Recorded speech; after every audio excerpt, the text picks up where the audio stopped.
Hi and welcome back to our YouTube channel, and in this episode we test out our Ecoflow Pro. It's -4. How will it cope?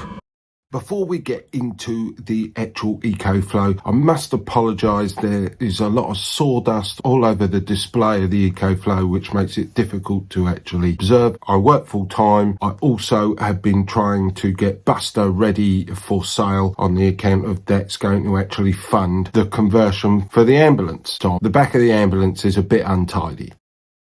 So there's one really exciting thing that's come out of this, and that is it was -4 the other day, according to the car, as you see, and my Ecoflow, that got so cold that it refused to allow the solar panels to actually charge the batteries, because if you have lithium batteries and you are 0 degrees or below and it decides to, you put a charge into the battery, you will plate the cells and that's it, vastly reduced capacity.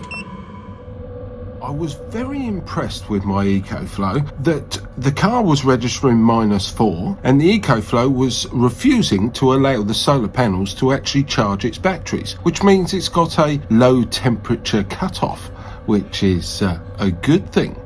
And if you notice the red digits that turn around and say 0, 1, 2, and also the little blue temperature thermometer thing that is flashing on and off, is all to do with it. As soon as I did put the diesel heater actually on the Ecoflow to make sure it warmed up, and then once it had warmed up, the 012 disappeared, and also, which is interesting, if you have the 240 volt inverter switched on, you don't see the blue flashy light.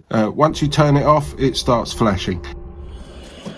So I go into the back of the van, I grab hold of the hot air diesel heater. I'm hardly able to touch this pipe.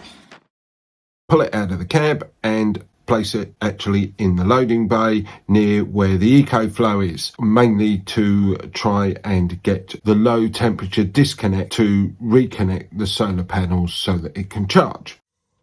So far the Ecoflow has been really good. The Pro has the odd thing which is annoying, but so far I was chopping up a worktop with a circular saw, and I was pressing the blade against the worktop, which you should never do when it's not actually running. Of course, then I forgot because I was lining it all up, pulled the trigger and overloaded the inverter. The inverter can do 3,600 watts. It can do 7,000 watts on a surge, and yeah, I put way more through it. A tiny bit of smoke came actually out of the motor of the saw. The Ecoflow saved it and tripped out. Just go back over to the Ecoflow, ask the 240 volts to restart. It restarted, saw was fine, away I carried on. So that's really good point for the Ecoflow. The major disadvantage I have with the Ecoflow is when it's in low light, it's not very good.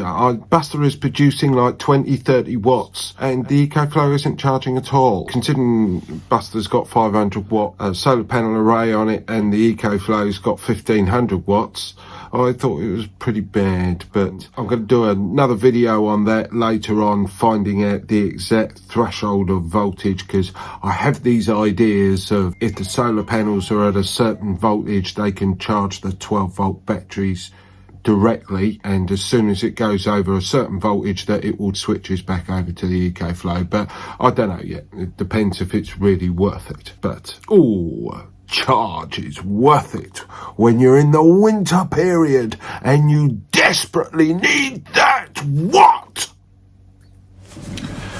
Thanks for watching my channel.